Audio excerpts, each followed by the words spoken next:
Yes, sir. Thank you for your time. Let's just begin by talking about what you reported today. Just give us a quick synopsis.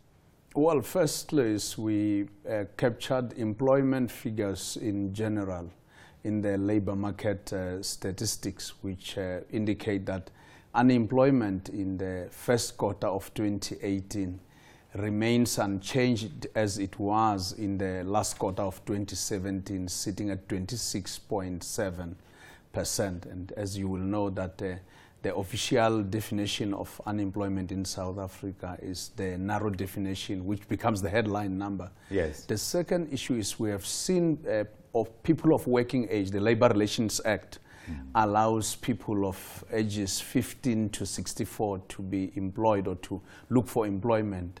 Now, that's the law of the Republic. And in that case, we have seen an increase of those number of people in this quarter, first quarter of 2018, by 153,000 persons.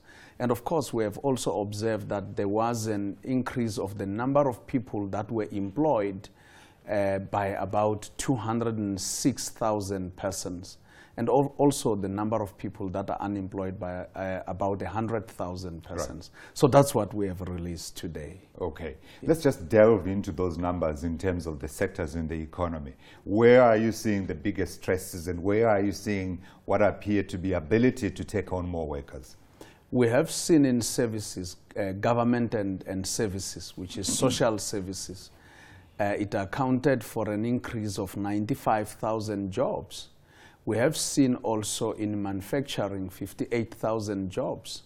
We have seen in construction about 40,000 jobs. And again in trade about 36,000 jobs.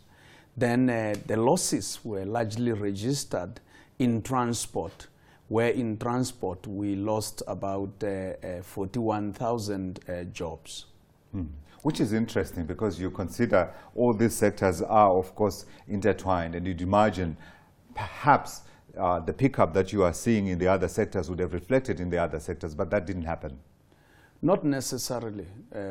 These sectors are very interesting because they are not necessarily linked. So you cannot say if you see an increase in government and services, you will see relatively an increase in mining. You cannot necessarily say that. They run entirely on their own. Look at agriculture, for example, which becomes seasonal and which also is volatile. You can't actually have you cannot say coming out of this quarter there could be a drought. You could be moving from a low was that growth, say, in the GDP. You could have a bumper harvest, so all sorts of issues. But the other thing that we have also looked at, I mean, we looked at quarter 4 of 2017 in the GDP. We saw that the jobs that actually are raised in government and services are closer to the share of services in the GDP, which is about 22%. But if you look at other areas like agriculture relatively in this quarter that we are reporting on, quarter 1 of 2018, had a lot more jobs, whereas its share, it's about 3% in the GDP. What does that indicate? Well, firstly is that for those who look into policy, for those of us who are in official statistics, our job is to measure. We measure only at outcomes.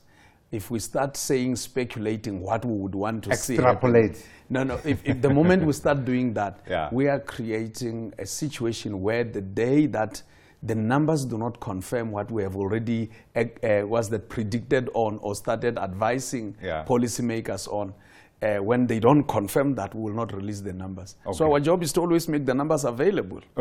I've a relatively short time remaining. I wanted to talk about the other major sectors that you haven't mentioned that perhaps did not show what we are talking about in the first instance, where we're talking about an increase or a decline. Agriculture, for instance, what was going on in that space? Mining, for instance, what was going on in that space? We have seen a decrease of about 6,000 jobs in mining.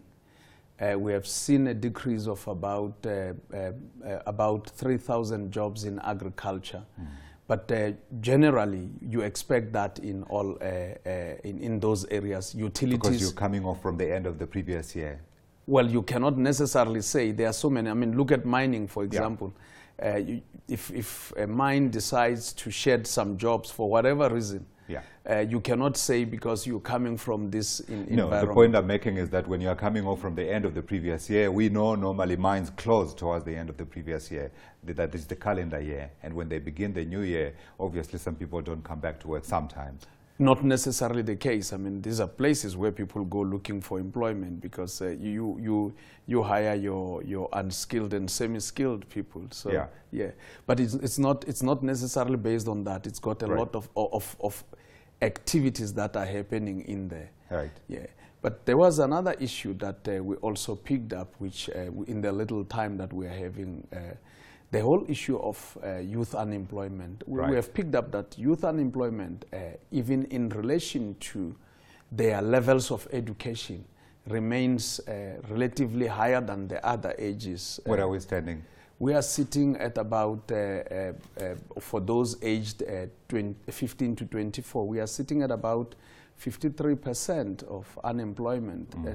And now if you look at those that are less than metric, with less than metric of the same age, you're sitting at 51%. Sure. But then if you look at those with who are graduate of the same age, you're at 15 to 24 years, you're sitting at about 31%, 31.5%. Wow. Now compared to people who are of 35 and 64 years, who are graduates, who are sitting at about 4.7% unemployment. Yeah. And generally, when you look, even when although generally across all ages, the higher the level of education, the better the unemployment compared to the lowest levels of education. Do you look at demographics? We do, yes. And you're able to talk quickly what you saw in terms of those trends within the youth unemployment space? Certainly, if you look at, I will just talk generally, not youth. Black Africans, for example, particularly black African women, are sitting at about 32.6% of unemployment compared to white women who are sitting at about 7.1% of unemployment. So generally, unemployment is affecting a lot more black African people and a lot more women than men, than it would affect white people, and it would affect your male. I've been told I must let you go, but I must still ask you about those rates within men, within those age groups that you're just talking about now. In terms of the unemployment. What ages are we talking about? Let's talk in general. Yeah, I haven't unpacked that, but generally. Okay, so generally, because the trends are the same all over time. Right. Yeah, so if you ask me, it would always be a challenge for black African males, followed by your colored your colored males, and and then your Indian Asians sitting at about 12%.